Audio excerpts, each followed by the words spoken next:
Alright, welcome back to my channel. This is Eternal Slayer. It's been a long time since I made a Twitch stream. Hope everybody had a happy Halloween. I've actually been putting this video off for a while, but it was something that I was hoping to work on sometime when I had the chance. Tonight seems to be the perfect night. Just a good send-off to Halloween. Even though this game isn't too spooky. It sure was when it first came out though, I'll tell you that much. And that's one of the topics we're actually going to discuss in this video today. Why Back for Blood is a game that deserves a second chance, even after the very disastrous launch that it had, where a lot of its player base left and never returned. I could have been one of those people. But somewhere along the way, when I played a couple of games that have been gone through a few updates, like take for example Cyberpunk, or games that came out horrible at launch, but then after a few tweaks and after it went through a makeover, it became some semblance of a good game. It's hard to believe, but when this game first came out, I had such high hopes. I'm sure everybody did, thinking that this was going to be like the next Left 4 Dead experience, because it was kind of given us, it was hinted that it would be like Left 4 Dead in many respects. It was the spiritual successor to the game. So I think that was where that was the first problem when they marketed this game. What they should have done instead was make it clear from the very beginning, like this was going to have elements similar to Left 4 Dead, but it was going to be its own unique campaign as well. And even my friends did the demo. I never even played much of the demo, but when they played the demo, they said that it seemed like it was going to be a pretty decent game. But the demo was actually very mild compared to the finished product that we ended up getting later. But with that done and said, I'm going to invite my friend here, and we're going to actually get into this game a little bit. I'm going to talk about a little bit about what's changed, about why I came back to the game, and about why, if you've been a person that once played the game, but you uninstalled it for similar reasons, it might be worth it to give it a second chance. I know, like I mentioned, this video is a bit late, and the DLC content came out not very long ago, actually, and that could have been a perfect time to make this video. So I am pretty late in that respect. But the DLC is fantastic. I'm just going to mention that. It came out with the Trial of the Worm DLC. That was launched, let me see, November 8th, 2022, alongside the River of Blood DLC. These were game changers for the game that I feel. Not only did they balance a lot of the issues that plagued us at the original launch, they also introduced new characters. And with new characters comes new abilities, new skill sets, new cards to play around with. The Skull Totem system was great. Everything about this game, like, they took everything that was originally flawed about this game and they really sharpened it up. Another big problem when we first played this game, I know it was especially a problem for me anyway, we didn't really understand the card system. Like, we knew that there were decks for different applications, even had the Swarm deck for the multiplayer aspect. We're not going to talk too much about Swarm today. That might be for a different video for another time. But I think that that's also worth looking into once again, now that we have a better understanding of the game. We're going to talk mostly about the campaign decks today. And starting off, this is my original deck, my first very own deck that I made in this game. However, it's been updated a lot since then. When it first came out, I want to say that I had all the worst cards for surviving this experience. And that really, I could really tell, because the way that the game played out, we were just barely scraping by. But I also learned it wasn't just because I had the wrong cards. It was bad game design from the very beginning. There were hordes that would stack on top of hordes, which basically meant that special infected were spawning in when they shouldn't have been. You'd have special ridden, like, multiple tall boys. Every time a horde was called in, you'd have 3 or 4 of them coming in at a time. You'd have multiple, like, enemies that would use their attack very quickly, like the spitters. They would immediately have you trapped the moment they see you. when they did the update, they at least made the enemies a little bit slowed down, so you have a little bit of reaction time before they do their attack. But originally, you were really left to your own devices, just doing your best trying to survive the game. The trauma buildup was horrendous. Like, before you knew it, you'd be maxed out at 40 health, even on the recruit difficulty. And my friend knows this. He was there. We were all there day one when the game launched. We were all very excited. And it was a really, really grueling, difficult experience, especially if you consider that it was the basic difficulty for the game, recruit. That's standard difficulty. But it was really, really unbelievably hard. Like, even I was when all was said and done, I was there left thinking, I mean, geez, for new people hoping to like pick up this game and try it out, like they're gonna be really let down when they find out how like brutally unforgiving the game was when it first launched. But that's all different now. It's all completely changed. Ever since they did the DLC and the updates, like it almost feels like it's a completely different game, and I really do mean that. And now that we've played the game and put so many hours into it, we have a better understanding of the card system. We have a better understanding of what type of enemies we're up against, so we know what we want to bring to the table when we're going up against them. That's exactly why you see that I have these decks the way that I have them now. These are made for pretty much no hope campaign, but they're also applicable for any campaign. And they can go for any difficulty, I should say. So if you, whether you use it on the hardest difficulty or you use it on easy mode, it's going to benefit the team having some of the best cards that this game has to offer. And it'll be a game changer when you see them in action. It's one thing to talk about them, and it's another thing to read them here, but when you see them in action in the game, it really does change the entire play style. And it'll make you and your friends want to coordinate and come up with better ideas to make the game even more easy. When this game first came out, thinking that we could do any difficulty above recruit was just laughable. It's like, not in a million years. And now we're able to easily take on Nightmare Mode with these types of cards, with our understanding of the game and with the fact that they balance a lot of things out. There's a lot more things that you can do in the game now to increase your odds of survivability.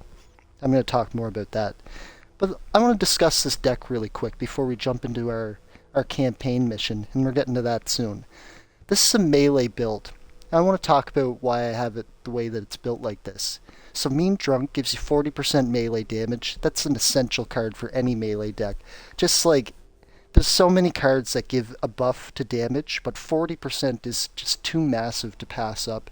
Like, some cards are simply worth more than others. And with this melee card, it really makes a difference when you're going up against the toughest of enemies in this game. This card will be your best friend. This card's possibly more significant than the other one, Spiky Bits.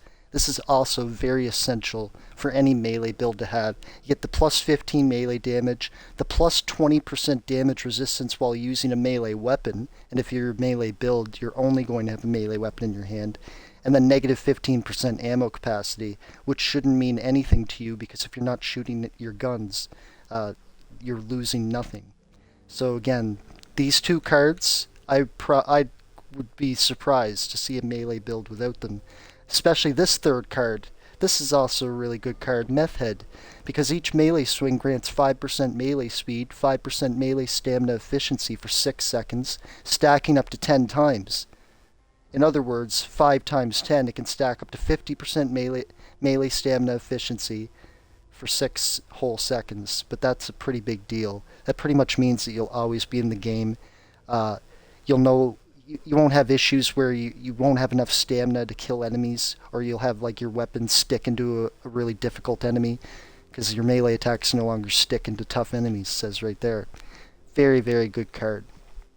I love having Battle Lust for no hope, because melee kills heal 1 health and 0.125 trauma. It seems like it's not very much, but when there's 10 ridden in front of you and you swing 1 time, that's literally 10 health right there. Plus, you have to consider your other cards that increase the healing efficiency. When you're playing as Holly, you get healing right off the fly, so you get added healing when you play as her, which is why many consider her to be the top S-tier melee character.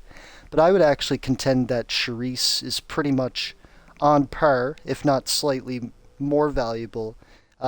in certain respects, because with Sherry's you get the bolstered health, and you also get the great melee. You start with the fire axe, but there's better melee weapons than the fire axe, and we'll discuss why sometime during the campaign if we get the chance. I'll explain very easily why. It's that overhead swing. That's a killer, right? You don't want to do overhead swings in certain situations in this game. But yeah, moving on. We'll talk more about the characters later. Brazen, 15% melee stamina efficiency, 20% melee attack speed, bow stamina, bow attack speed. The bow not really as important. We're really looking at the melee efficiency. That's one card that you definitely want to throw on there. It just has really good uses, and being able to swing really fast is just the better. Breakout. I have this on pretty much every deck because chances are your teammates aren't always going to be there to have your back.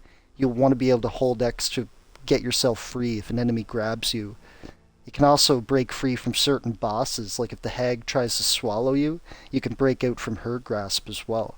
Like, it's a very, very, beneficial card to have. I can't see myself ever not having it. It's one of those essential ones that you just always need. Face your fears. Heal 1 temporary health whenever you kill a ridden within 2.5 meters. Again, this just stacks on with all the other healing that you'll be doing when you swing your weapon. Ignore the pain. 20% melee damage against mutations. When you deal melee damage to a mutation, heal 2 health and 3 stamina. And once again, this is on top of all the other healing that you do. So when you kill a mutation, you're getting almost double the amount of healing than if you're killing a regular ridden. And there'll be certain levels where, due to the corruption cards, almost every enemy is going to be a mutated version of itself. So you're just going to get even more healing by having this card on. Down in front, another card that I would have on every single deck, because when you're doing no hope, it's so easy to injure people with friendly fire damage. Or if you're playing with bots, the bots love to step in front of you no matter what you're doing. Like, the bots have no sense of keeping their distance when they see that you're shooting your gun. They will immediately step in front of you, or if you're swinging your melee weapon. So down in front guarantees that you will not cause harm to your teammates on accident while you're crouched, nor will your teammates accidentally shoot you if you accidentally step in the way of their scope. So it's overall, like all the other cards listed in this deck, it's S tier for sure. Here's another S tier, Adrenaline Fueled. When you kill an enemy, gain 5 stamina instantly and an additional 7 stamina over 7 seconds, stacking up to 5 times. So this, just on top of all the other things that give you stamina, make sure that you have an endless amount of swing speed, endless amount of regenerating your stamina every time you get a kill. So you can just constantly be swinging your weapon and you'll never have any consequences such as running out of stamina. You'll always be ready to be in the fight the entire time. Heavy Hitter. I always love to have this one on, but it's optional. I can understand if some people would trade it for something that would give you more damage to weak spots, for example. That's always nice to have. But I personally love this one because of all the times that I've gotten my teammates out of harm's way. Melee hit always stumbles, ridden, the first time they are hit. So if somebody's about to go grab your friend, or somebody's about to charge over and they're going to knock your friend down, you can easily hit them with your melee weapon and it'll freeze them. It also works on bosses as well. It'll temporarily stumble them, giving your team a couple of extra seconds to get some more shots in.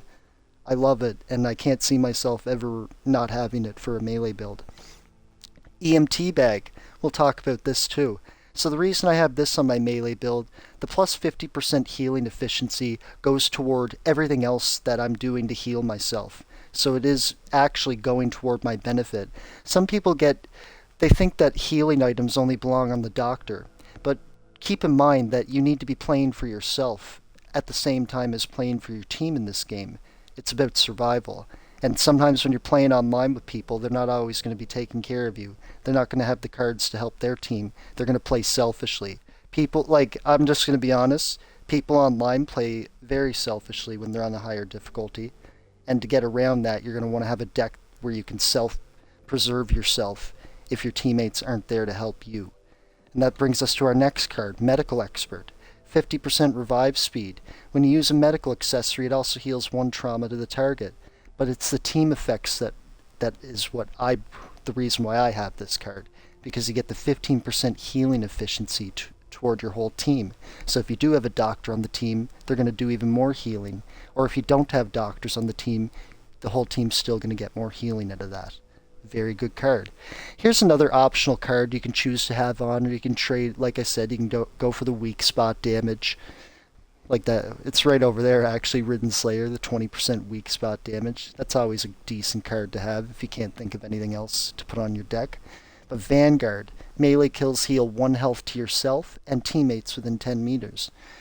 And this is one of those cards where it's kind of good, but it's also kind of redundant because you already have lots of healing for yourself. Teammates are, in my experience, aren't usually near me when I'm trying to melee swing, unless we're all grouped together, and unless everybody's near you when you're swinging with your melee weapon, they're not really going to get the advantage of this card. It's still going to work out in your favor, but if people have this card on because they think it's going to do much for their teammates, I've found personally that it doesn't always have that desired result. So take that as you will and consider if you want to switch that card out for something like Ridden Slayer, or we could go through this list and find another card that easily would replace it. I can't tell you how many times I've had to replace cards in my deck because I constantly think that there's always going to be something a little bit better, right? And there is a lot of cards to pick from, so it can be easy to get overwhelmed when you see that we got 20 pages of cards here. And when you first start out in this game, you definitely won't have 20 pages of cards, but as you continue to play the game, you'll eventually unlock more of them. You'll save up something called blood points, which you can use to purchase more cards. And you'll know that you'll have them all because you'll have 20 pages, and when you go to purchase more, you'll instead get what's called burn cards. That means that you've gotten every card in the game, and there's nothing else that you can do because you've gotten them all. So pretty much what the rest that you spend them on are burn cards, cosmetics, maybe certain special like gun skins or whatever. But other than that, once you've cleared the supply lines, they're cleared, and you can't get any more cards out of them. So yeah, I would definitely replace Vanguard with heavy attack, because when you press left trigger with the melee weapon, it performs a heavy attack, which is 100% increased damage, and it expends 50% more stamina, but you're not going to notice it because you have all the other cards that give you stamina. And I find it is really decent, especially if you're trying to kill like a snitch, kill the hag, kill the ogre, kill the breaker. Like, it's a decent card, and I think that if any card were to replace Vanguard, then you should go with that one because it's really good. And finally, the well-rested card for the 20% team overheal and the 5% extra team healing efficiency to go with all the other healing efficiencies. So plus 20% team healing efficiency overall, thanks to just these two cards that I have on here. It all stacks up in the end. Anyways, I think I've gone on long enough about the cards and how they work, but I just want to give an example of the type of mindset that you can have when you approach this game. You could also approach it from other angles, like if you want to go with all copper, like in this deck where I have all copper to benefit the team, but I still have some self-defense cards just in case I'm on my own, right? I want to be able to sustain myself, so I have a partial melee build with my copper build. And you'll find that a lot, that having a deck that's focused solely on one thing is actually not the best plan. It's actually better to try to go with more of a hybrid deck. That way you can do the stuff for your team while also defending yourself. Because it's very important to be able to sustain yourself, because your team isn't always going to be there to help you. Anyways, like I said, it's always worth experimenting with all this different stuff. This is my gun build that I'm super proud of because of all the damage that you can do with that. But instead of talking about the gun build, I'd rather show you guys how it works. So we're going to do a nice little campaign mission. We're going to do the campaign mission that actually gave us so much trouble when this game first came out. So when the game first came out, it was practically unplayable. We made it all the way to the end on Recruit. Made it to Act 4. It was the final mission. Just couldn't beat it because it was just always something dumb would happen at the very end just before we kill the abomination. Last time I had him down to 5% health and he stepped on me. It was just an awful experience. Just such a frustrating game trying to get through all these acts when the game first launched. Like, unless people first played the game when it came out, they can't understand just how grueling and difficult it is. But if you play it now, you don't even see it 'cause it's just so different now. It's so different that we can actually throw this on veteran difficulty, and I'm going to show you just how effective these deck builds are. We're going to do this mission right now. Get started. I thank my friend Chainsaw here for coming along with me. I told him I wanted to make a video on why I think Back 4 Blood has some redeeming qualities. And, you know, I think that he can see the value in it as well, because he was one of the people that didn't like how the game first came out either. And it was hard to convince my friends to give this game another chance as it was. But when they did get in the game, and when we were all playing it together, we noticed a very significant difference. And I actually got a couple of other friends just the other night to give this game a second chance, and they were blown away by how much they enjoyed their time playing Back 4 Blood. They didn't expect it, because they remember the first time they played it, and they didn't have such a good time. We're hoping it's going to be a different experience for you guys as well, if you choose to give this game another chance. I'd like to use this video as basically I'm basically like an advertisement for Turtle Rock at this point, just being like, hey, remember that shitty game that was like broken at launch? Well, guys should come give that a try. It's really good now. It's great. No, but all joking aside though, if they made a Back 4 Blood 2, I'd definitely buy it. So we're going to do my gun deck now. Show you how good it is. Especially against the Abomination, like you'll want a gun deck against the Abomination. There's certain times when being the melee character doesn't pay off if you don't have any gun capabilities, because some of the enemies you're just not going to be able to hit up close. The Abomination's one of those kinds of enemies. So these are burn cards, by the way, and how they work is they're basically an extra special card that the developers added into this game to make the game a little bit more fair. So if you're having a difficult time throughout the campaign, you can throw on one of these burn cards. I'm going to use one right now called Hazard Suit. It'll give me and my buddy and everybody on the team 20% fire resistance, 20% acid resistance, 20% explosion resistance. And that could really help since we're up against an enemy that does have acid. There might be some enemies that have fire. Either way, it's just nice to have that card for this type of mission that we're doing. Yep, definitely want a shotgun. And because I have this deck a certain way, I can have up to 2 guns at a time. I'm going to have the LMG and the shotgun. And I'll tell you the reason why I like the shotgun on Tala.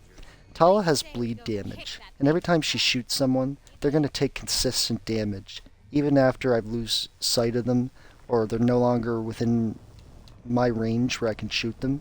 They'll still die over time.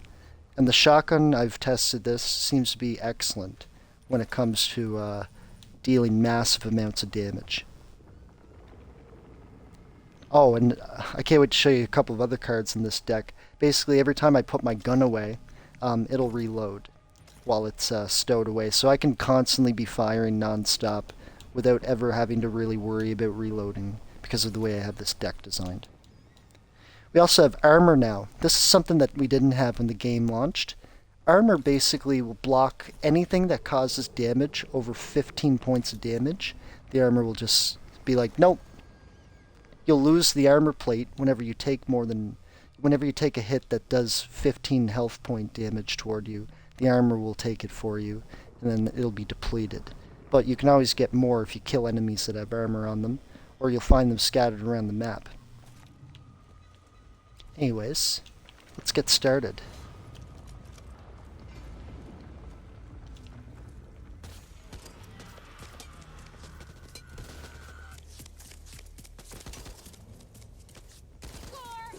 When we get down on the ground, we're going to cross the road and go over to the other side. It'll be a little bit safer over there. Take down the tentacles. We are engaging the creature. My God, the area is riddled with tunnels. I remember how many times we had to repeat this boss fight because of how much trouble we had when we first played it. Holy shit! I should have expected this. The Ridden are going to keep changing. Here we go. So you can only shoot the tentacle when they're looking at you. He's trying to attack you right now.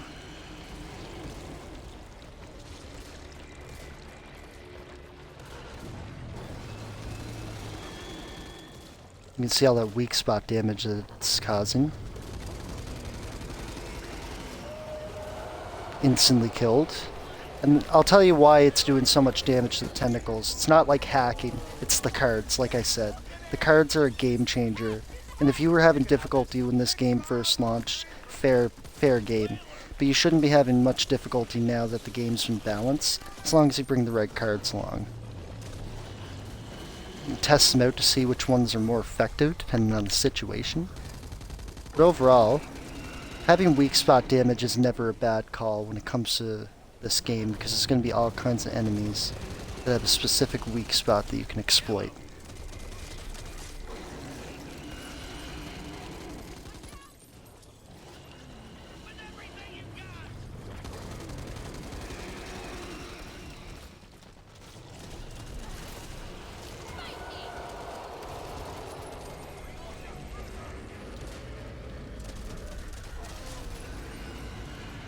And see how much damage that I do to these specials. So the gun build, you could say, is made for specials, while the melee build deals with these basic enemies very effectively for the team. So if you have a good team that's focused on doing what they do, you should have no issues speeding this game.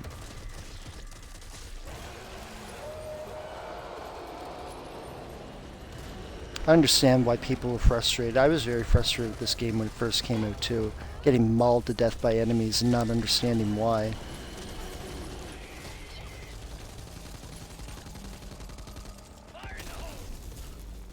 The reason I like Tala, she's actually, in my opinion, the best character in this game.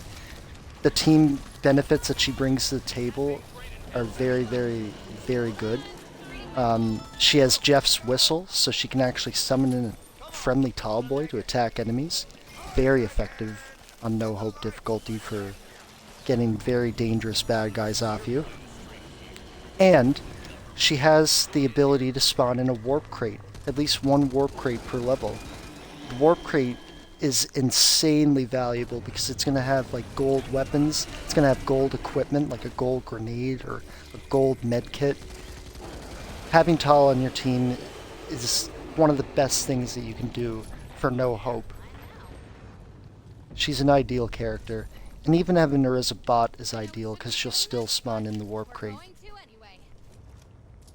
And just like that, we cleared out the area with the tentacles. We could take our time, try to find some ammo. We got Berserker, each melee kill. That's no good for me because I have no melee capability on this deck build, so I wouldn't buy that. I will take the shotgun ammo and the rifle ammo, of course. We're doing good on health. Oops, didn't mean to pick up that pistol. I think we're ready to go down and fight this thing.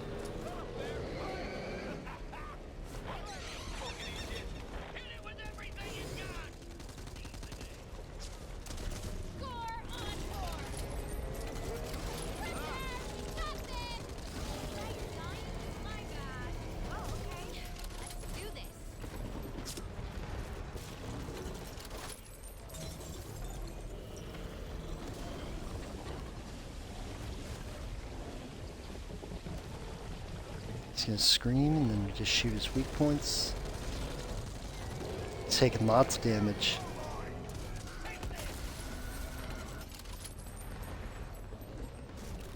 And when it comes to the part where we need to chase him through the cavern, there's a very specific way that you can do that to make it a lot easier on yourself. I know it's very easy to get overeager and to want to race him and get ahead of him or whatever, but with this guy, getting ahead of him is a death sentence. You just want to take your time, keep your distance behind him, shoot his weak points.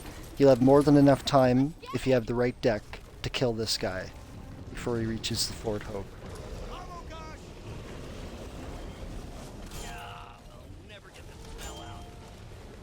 See how that armor plate took in all that damage for me, so I didn't even need to worry about it. Unfortunately, I'm on the wrong side. Need to wait for the tentacles to move. There we go. bandage there, but I got pills. I'm good.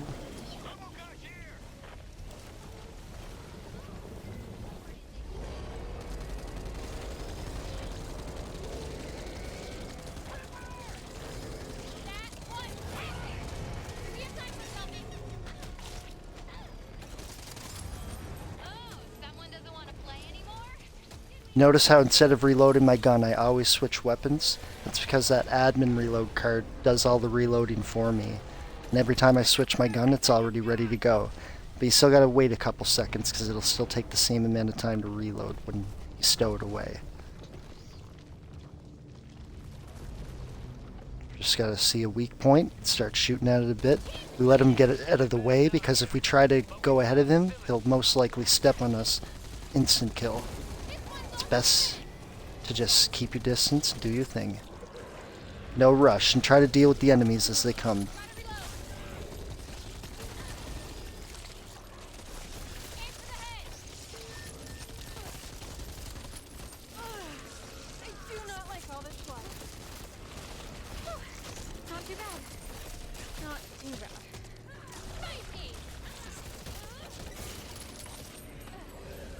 Okay. Yeah, this part always was a little bit difficult.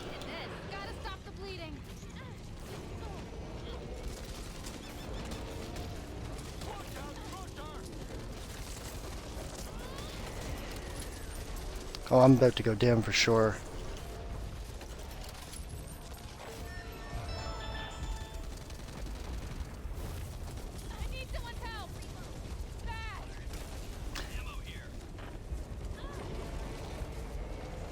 All the horde spawned on top of me like twice, but thank you so much for rescuing me. Alright, better move. Yeah, so little mistakes like that can definitely throw off your game, but we still got 3 minutes to kill this dude. As long as I cover my buddy here, we should have more than enough time to kill him.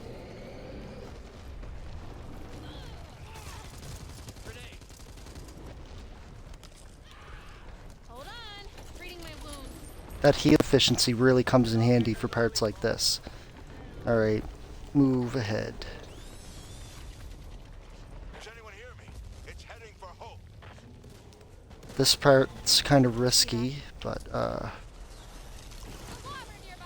we want to get up on the left actually.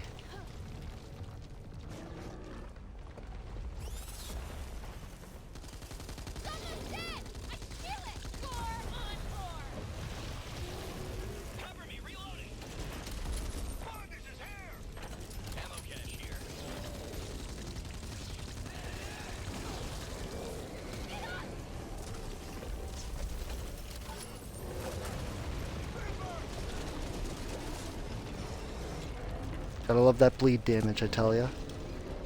So the last one, one of the last ones, is gonna be another one under his belly.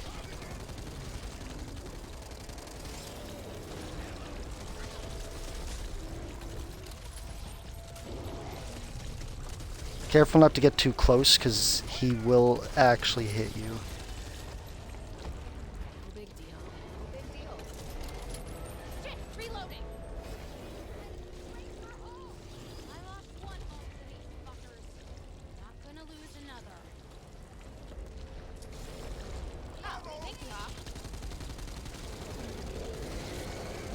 We almost got him. Careful about getting too close to him though, because he can do that tail whip attack.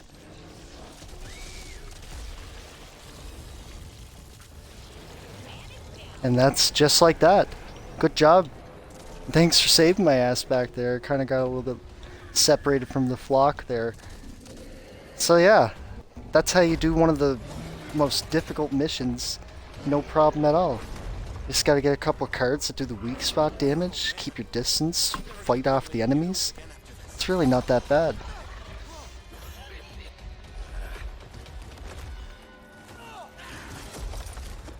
Come on, we gotta get out of here.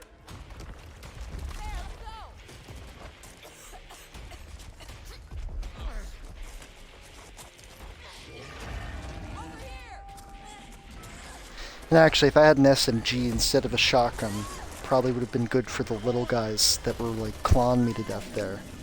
The shotgun's really good against special ridden.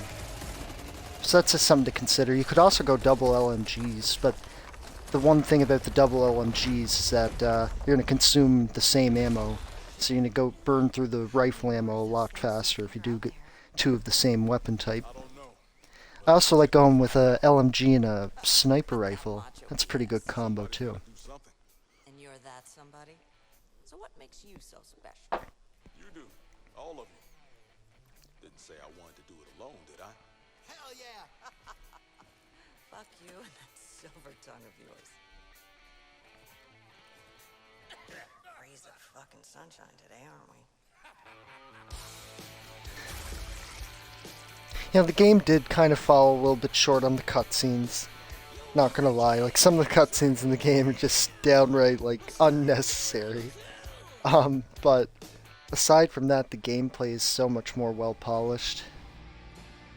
I love the new things that they've added very, very much. Like if they had have had all this stuff when this game first launched, I would say that this game would have gotten at least one award. At least one. But the reality was this game didn't get any awards. It's unfortunate. And it had so much potential, and we're only seeing the potential very recently with the DLC that they released a few months ago back in November. Well, I can't say it's almost a year basically, but that's what I mean. Like it shouldn't take that long to actually start to see the value in a game. You should see the value in a game right from the beginning. That's how I feel anyway. Sorry, what were you saying? Yeah, the game's 2 years old, and sadly the developers announced that there won't be any new or future content for the game. If there was, though, I'd certainly buy it, because I've invested a lot of time into the game now. I've taken an appreciation for it. I like trying out the new deck builds, seeing how it all works, you know. Check out different skins that you put on people. When you unlock certain outfits by beating the 4 main campaigns, the 4 main acts on Nightmare mode. But not every cleaner, like the new cleaners, for example, Prophet Dan, he doesn't have, I think that maybe you'd have to beat No Hope difficulty to get some of his outfits. Same with Tala, because they were introduced with the new act, the new DLC stuff. Now that we have Act 5 and Act 6, these are the characters for those acts, so it makes sense that you'd have to beat them on No Hope in order to get their special outfits. Otherwise, you can unlock them using the supply lines here. There's the skull totem track all the way over to the right with the blue skull in the top left corner. This is the most unique supply line. You're going to see cards on here that are very rare. This one, Hired Gun, each kill grants 5 copper. This is a burn card. You can use this at the start of a level, and once you use it, it's gone permanently. That's why it's called a burn card. It gets burned after you use it. Then you can always purchase more by coming to these supply lines. This cost me 2 skull totems to get that. And I'm going to get it because it's a good card. Here's a banner that I could buy if I wanted to have that banner. Probably not, because I like the banner that I currently have. If I wanted to have that skin for that gun, I'd have to pay 7 skull totems. Personally, I don't think that color skin is worth 7 skull totems, where I could easily use 6 skull totems to get 3 burn cards instead. Just those types of decisions, but of course it's always subjective. You know, they say that people have their own interests, so if there's a character that you like or an outfit that you like on a character, you might want to spend the 13 or however many skull totems just to get it. I prefer saving them as much as I can. Now over in the regular supply lines, I can't buy regular cards anymore. I can only get burn cards because like I mentioned, I have every card in the game now. So when I press X, I can purchase all these items for 220 blood points. As you can see in the top right corner, I have 35,000 blood points, so that's nothing for me. I could basically buy every single burn card in this game easily. We could do any difficulty, any campaign mode. I could have as many retries as we can carry. So basically, with the retries, whenever you run out of continues, your campaign ends and you have to start all the way over from the very beginning. But if I use a burn card and give us the continue, we don't actually need to do that. Let's see, is it in this one? No. I'm just going to keep going through these till we actually see what it looks like, so I can mention. I'll tell you what the name of it is. It's called Hell Can Wait. There it is. Whoops. Gain 1 additional continue. This is probably one of the best burn cards in the game. It pretty much breaks Nightmare and No Hope, because if I have about like almost 30 of these now. So if we like failed the same mission like 5-6 times, like I could keep using this card and stay in the game. But most of the time you're going to want to change out your deck. Sometimes it's best to just fail on purpose so that you can go make adjustments to your deck, find out what works better. That's completely valid. It's totally acceptable to do that. Right now I'm on No Hope, and unfortunately once you're already in the game you can't go back. Like, we're on the last mission, so we have to succeed with the deck that we have. There's no other choice. That kind of sucks. Like, you better just hope that you have the right deck for the job, because once you're halfway into the campaign, you decide, oh wait, it might be better if I use this card instead. Well, by that point it's too late, because you're already halfway through it. And although you can, on other difficulties, you could create a run, for example, you can choose which starting point you want to start from. Looks like I have lots of stuff here. There's my No Hope, Act 1. Yeah, we got a lot of... I have a lot of stuff open here. Just things that I've played with other friends. But yeah, how come it's not telling me that I can create... Oh, look, there it is. Okay, yeah. I could create a run. I could choose what to... Let's say I chose Nightmare Mode, and I chose Act 1. I could select a starting point, right? And here it is. There's 3 starting points for Act 1.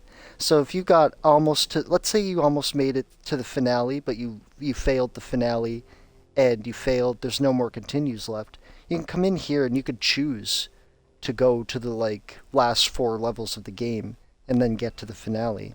But here's the drawback of doing that. You don't get all the cards that you'd pick up on all the prior levels, because on each level there's a certain chance of getting a Ridden Hive.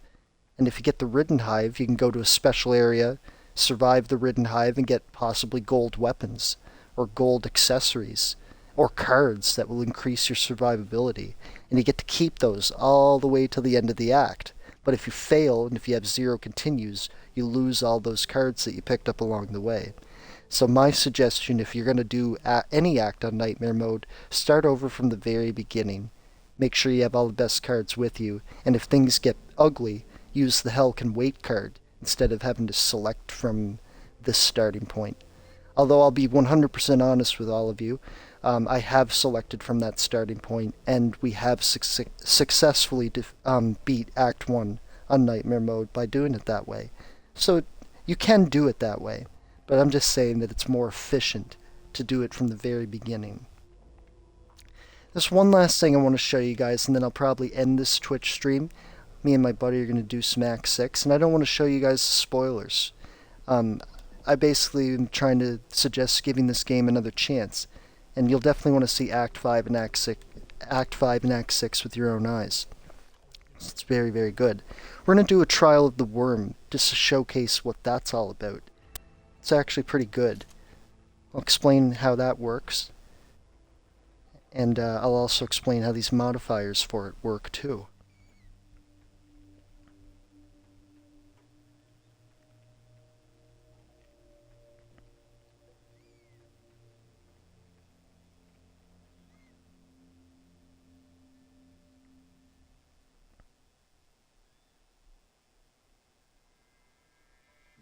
Trial of the Worm is 4 custom campaign missions that have been geared to a higher difficulty. So it's basically made for experienced players, veteran players, people who are looking for more of a challenge.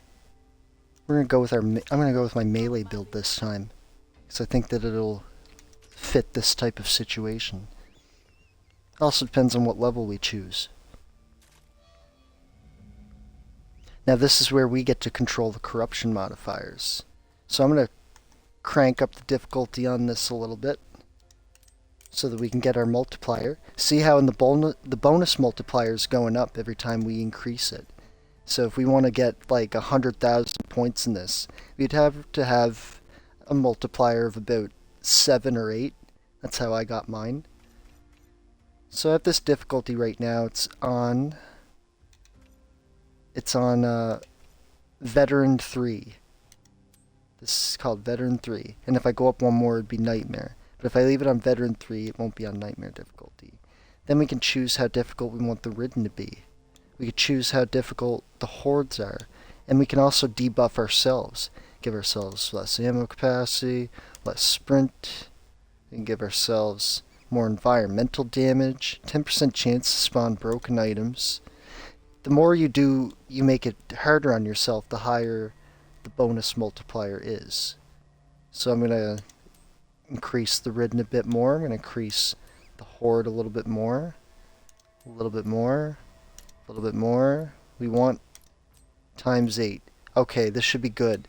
And then when I lock it in, we just need to pick a map. We can accumulate points this way. The easier maps are worth less points, of course. So Act 3-9, I believe that is the act finale. So that'd be pretty tough. I'd say we do it. I think it'd be fun. Now we have to deal with the ogre, but here's the thing, we don't actually need to kill him until we do the other 3 things that we have to do first. Huh, looks like we're doing more than just the Act 4 finale in this playthrough. This one requires a bit of speed. Splitting up's risky, but sometimes it can pay off in this one. We're only on Veteran, but it's a higher difficulty version of Veteran, and we'll see that reflected in the enemies. Gonna want to use burn cards for this, probably. I am going to give myself a higher quality melee weapon, because I'm a melee character. And it's random. Sometimes you get a green melee weapon, sometimes you get a blue melee weapon, sometimes you'll even get a purple one. In this case I got a blue bat, which is actually perfect. We definitely want some T5 grenades for sure. We definitely want some pills. I'll definitely grab a defib just in case. I will also give us... How's our stamina looking? Stamina's good. For the most part. I guess I can give us health. Or I could give us ammo. Actually, I should give myself armor first. No, I can't afford it. Okay, well that's alright. I'll give myself damage for my melee weapon. Melee and bow kills heal 1 health. And that stacks on top of what I already have, by the way, so I'll definitely get that. I might as well get the rest of the armor. And I might as well use some pills. And then buy some more.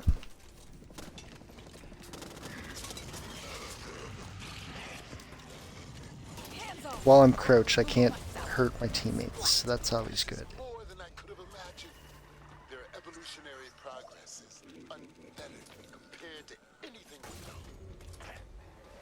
Yeah, for this particular finale, we'll want to be a little bit quick.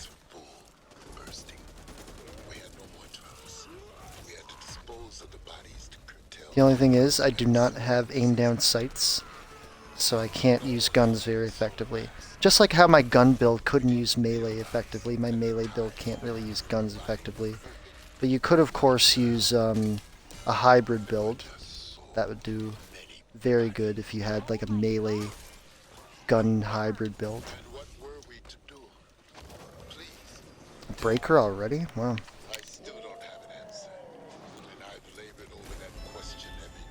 Oh wow, he went down quick.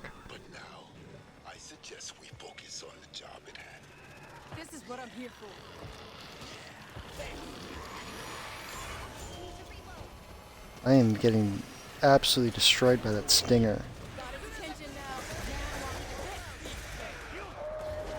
Oh, I'm gonna smack this guy. You do more and more damage as you continue to melee, as you can see. So it's very consistent.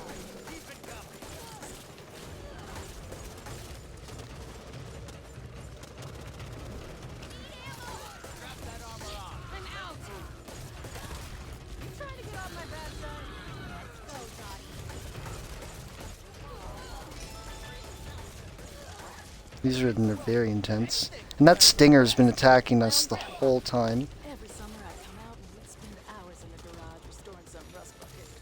Got real good at using my hands. Both are in my blood. But I wanted to say By adjusting the modifier, you can see that we've made the game a lot more harder than normal circumstances. I can't get that stinger because I'm a melee character. I can't really effectively hone in on him. But usually the bots are good at dealing with them.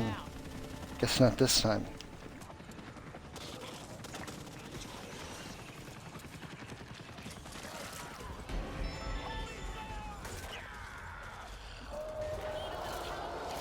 It's like he knows that I can't hit him. I'm not scared of you. Don't be timid. That's what it's for. Oh yeah, I don't know how I'm gonna get you if you're up there. And here's another problem. Because I'm a melee character, I can't even fight the ogre. So this is one of those situations where I probably should have thought about that. I probably should have been like, maybe I should have brought my gun build. It seems like whenever I don't take my gun build, that's when I need it the most. Maybe we should have also did one of the other missions.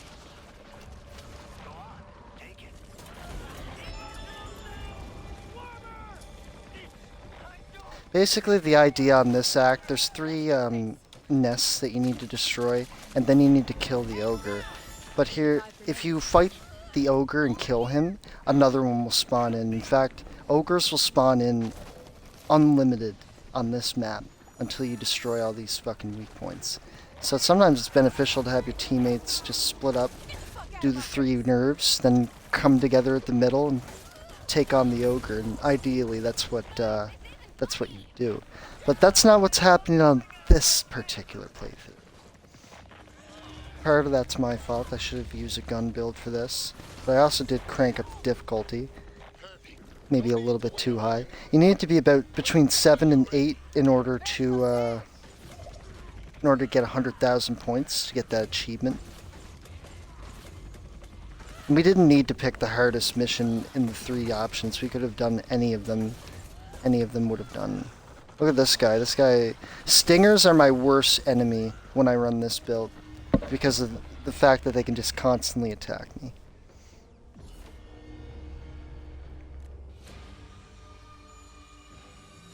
That didn't go so well. But that's okay. We're gonna try it again.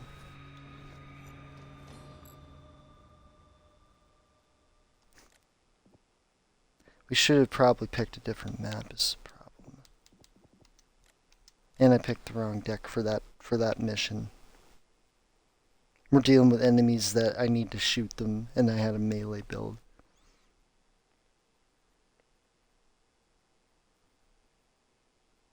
As soon as we stepped out the door, that stinger took all 4 of my armor off, downed you. Pretty much all the damage we took was just from one enemy that game. It's pretty intense. So yeah, that's the trial of the worm, and you get as much out of it as you put into it. You can choose to make it very difficult, or you could actually make it easier. But that's how it works, and because we made it a certain difficulty, then it ended up going like that. There's also Swarm PvP, that's multiplayer mode.